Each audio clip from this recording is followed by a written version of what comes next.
And at that time, at mile 81, something clicked that I'll never probably be able to do again, when my mind, body, spirit, soul, everything just connected. And my mind knew I wasn't fucking around anymore. It knew I wasn't going to quit. It knew that guy was dead and buried and gone. And I was going to die out here on this for whatever reason why I was going to get through this motherfucker. I didn't give a damn. It made there was no crowds. There was no trophy at the end. I wasn't even in a race in my mind. It was nothing. And it was me against me. And I used all these different dark places to start bringing out light and just going deeper and deeper. And so if someone says, you're not like everyone else, then you can just reframe that as like, I am exceptional. And that's not a bad thing. There's a teacher and he's got 2 classes that he teaches. And one class, he says, the only assignment for this whole semester is that you come back with a perfect clay pot. That's it. That's the assignment. The other class, he says, your objective is to make the most total quantity of clay pots, and you'll be measured by how many pots you make. And at the end of the quarter, the pots that came from the team that had to just make sheer volume, not only did they make more pots, but the quality of all of their pots was better compared to the teams that only had to make one. And it just underlines the biggest lesson that I've learned in my life, which is that volume negates luck, is that you can try to be lucky and pick the one perfect thing and try and make it. But if you don't want to try and be lucky, you can just do so much work that you will brute force your way to figuring it out. Like if you do 1,000 podcasts, you'll be pretty good at podcasts, right? But if you try to say, okay, you're brand new and all you have to do is make one perfect podcast. The problem is that you don't have the perspective from which to make a judgment to say what is good. But once you peel the crust, peel that crust away and see who you really are, you open your mind to a whole nother world. So I've opened my mind up to a whole nother world that most people can't even fathom because they haven't dug deep into their own personal problems. So people think I'm crazy because I found a whole nother way of living. I think they're crazy for never even trying to get to the other side of whatever's in front of them. This is all about the quitting mind. So what's the quitting mind? So let's say it's day 1 of a job interview. We all know what that feels like. You have your clothes laid out. You got the food ready to go in the morning. You've been preparing for weeks and weeks and weeks. You show up and you bring your best self. You get the job. Merry Christmas. All right. After a couple months, you start showing up to work a little later. You don't look as good. Your clothes aren't laid out. Your breakfast isn't ready. Your mind's getting softer.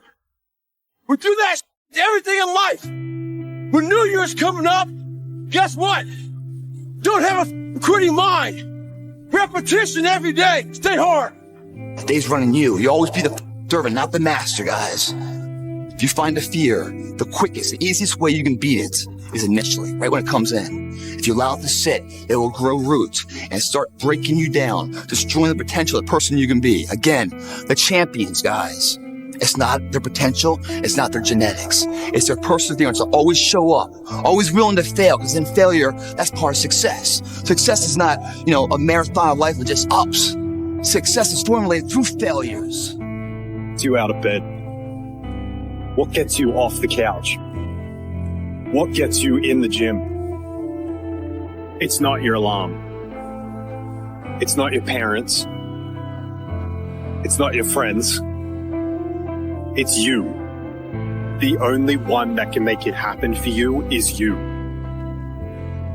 No one's coming to save you. No one's coming to save you. The only person that's going to make a drastic change in your life, whether that's physically, mentally, emotionally, spiritually, the only person that is going to dig you out of your hole is who? You. You have to do it for you.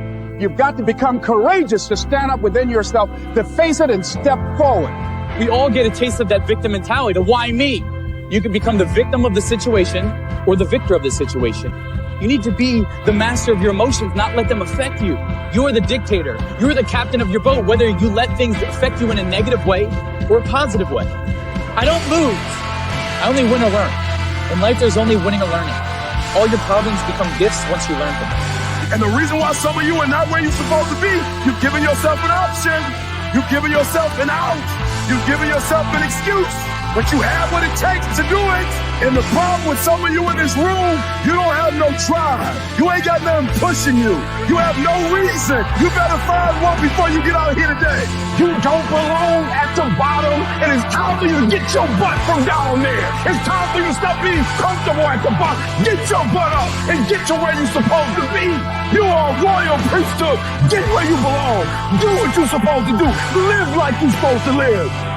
You have to be willing to work in places people don't see.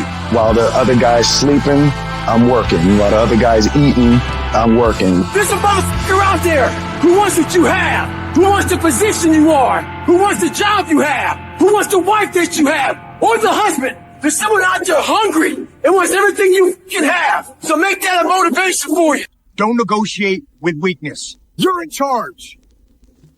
Get up. Go to class. Get up. Do your homework. You wake up earlier than people. You stay later than people. You stay humble. You work harder than anyone when no one's there.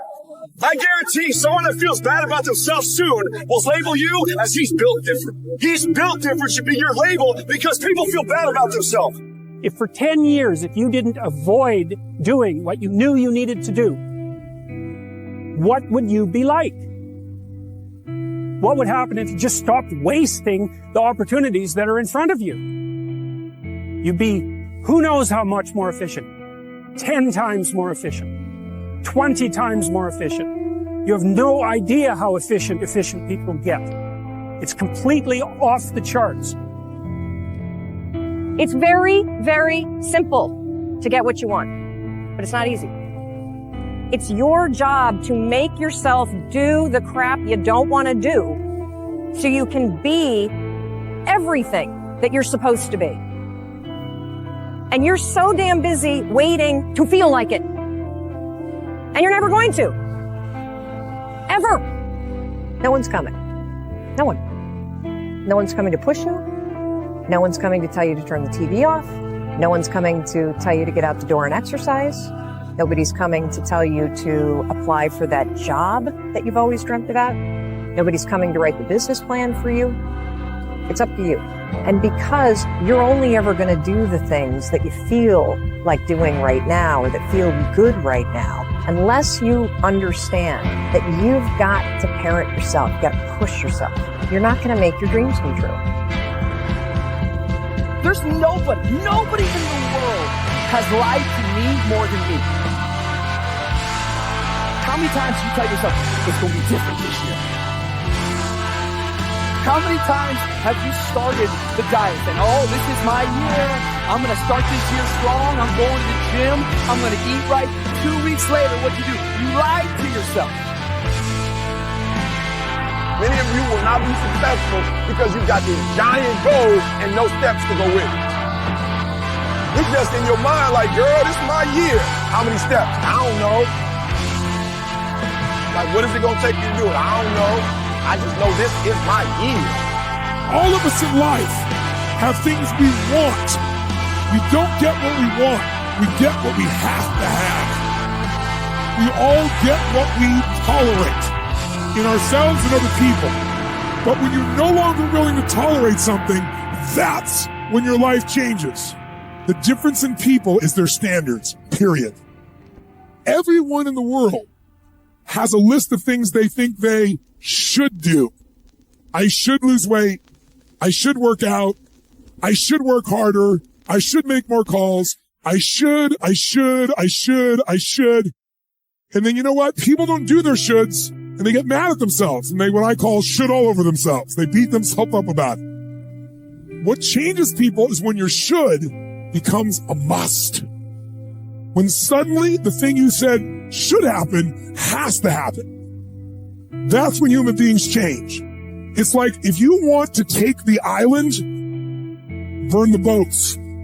Because if there's no way to go back, it's amazing what happens when it's a must to do something versus a should.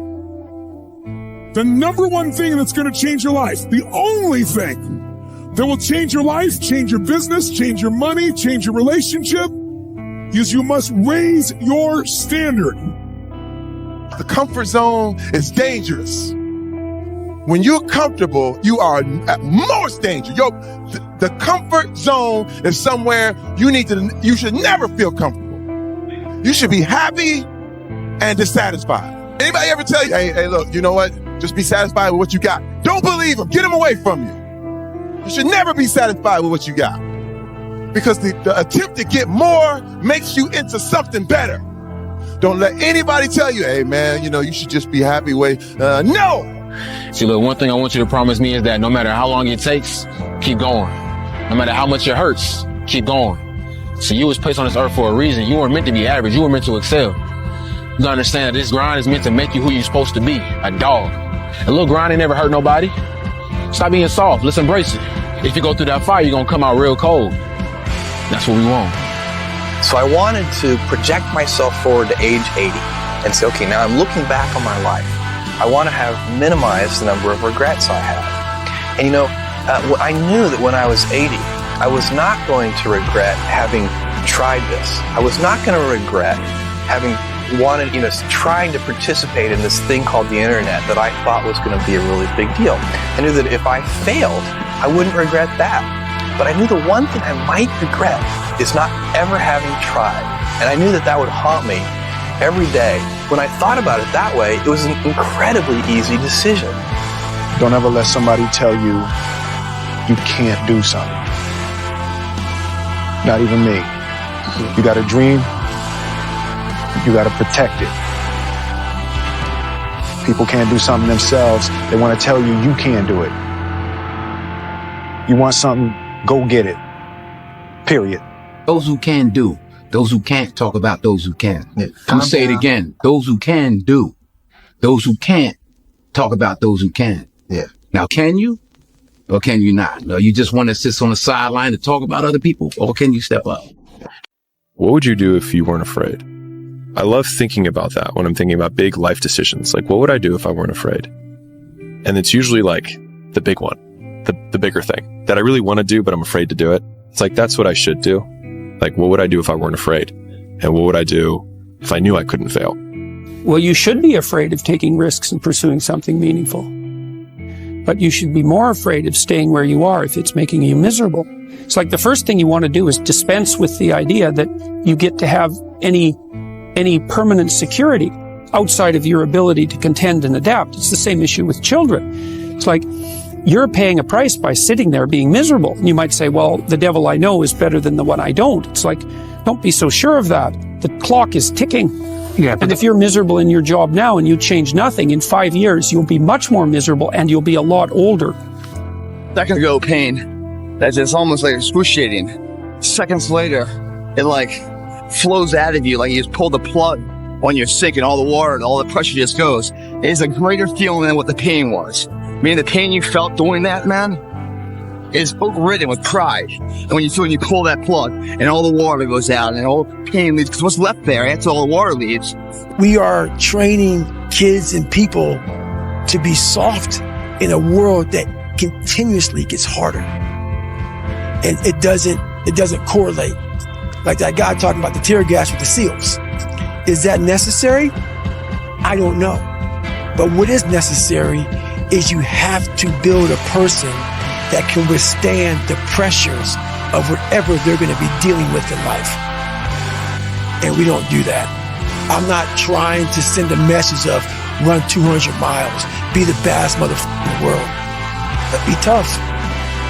You better have a part about you that's tough, a part about you that can break down situations and get better. Don't be scared to fail, and know wherever you are right now is not who you are, just where you are, and if you fall, man, fall forward. Don't fall on your ass. When they say it can't be done, tell them you haven't tried yet. Can't be done by someone else, but I can't say that because I haven't tried it. Then you go try. Those who can do. Those who can't talk about those who can. I'm gonna say it again. Those who can do. Those who can't talk about those who can. Yeah. Now, can you? Or can you not? No, you just want to sit on the sideline to talk about other people? Or can you step up? I think most people feel really lonely when you want something that doesn't currently exist. And so some people call that dreams, some people call that goals, whatever it is. You're trying to pull something from your mind into reality and you want it done a certain way. And if it's not done that way, it's not what you imagined. And so people on the outside will throw stones and call you names that they think will change your behavior and get you to stop. And the more I have been the person trying to pull things into reality, the more I've tried to weather and build kind of defenses against those things, so that when those stones get hurled at you by being called a control freak, or by saying you micromanage things, or that you have incredibly high standards, the answer is yes, because I want it done right the first time. Because either way, if you have enough will, it's going to get done the way that I want it to get done regardless. And it'll be less painful if we just do it right the first time, because we will still have to do it. And you may have to do it 3 or 4 more times, but eventually you will just succumb to the fact that we're going to do it this way. And I think all of the great things that have happened for humanity have been from one man or woman who had an idea and just wouldn't let people shake it from them. Your story may not have such a happy beginning, but that doesn't make you who you are. It is the rest of your story, who you choose to be.